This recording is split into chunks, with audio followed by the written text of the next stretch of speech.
शिडराव तर मनाकाला काय सांगायचं ते सांगू दे मॅडम. हा बोलू अरे आमच्या घरी चाललं शांत. तू लय शिस्तीत जा एकटाच जा. अरे चला ना सॉरी चल आता शांत बस दंग आता बघा आपलं सरप्राईज बघून मॅडम कशा खुश होतात. करेक्ट. काकून पण सांगतो काकू मॅडम काकू कसं काय दिसत नाही हो? झालं तरी मी सांगितलं होतं तुम्हाला फोन करून येऊया पण तुम्ही ऐकतच नाही माझं. होय आतमध्ये तर वायरिंगचं काहीच काम दिसत नाही. मग मॅडम तसं का म्हणाल्या? मी ना आता मॅडमना विचारणारच आहे.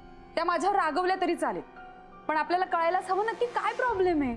हो कसला प्रॉब्लेम काढून बसलाय म्हणा का? हा तुम्हाला सांगतो म्हणा का केस नंबर 1 आहे ना की मॅडमची दुखरी जखम झाली.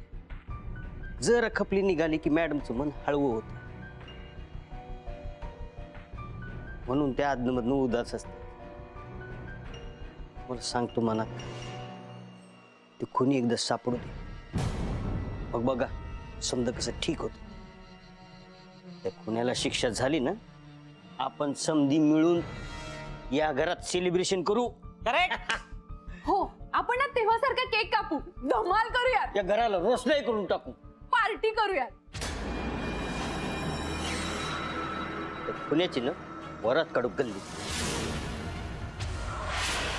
अरे एक मिनिट पण केक कोण कापणार? म्हणजे आशा काकू तर फॉरेनला गेल्यात मग. शिडराव अनु काकू आहेत तो त्या कापतील की. अरे बेस्ट आयडिया आहे. म्हणजे केस सॉर्ट आउट झाल्यानंतर आशा काकू परत येते. म्हणजे असाही त्या दोघींचा केसशी संबंध आहेच ना. आपण बास समजून करा आता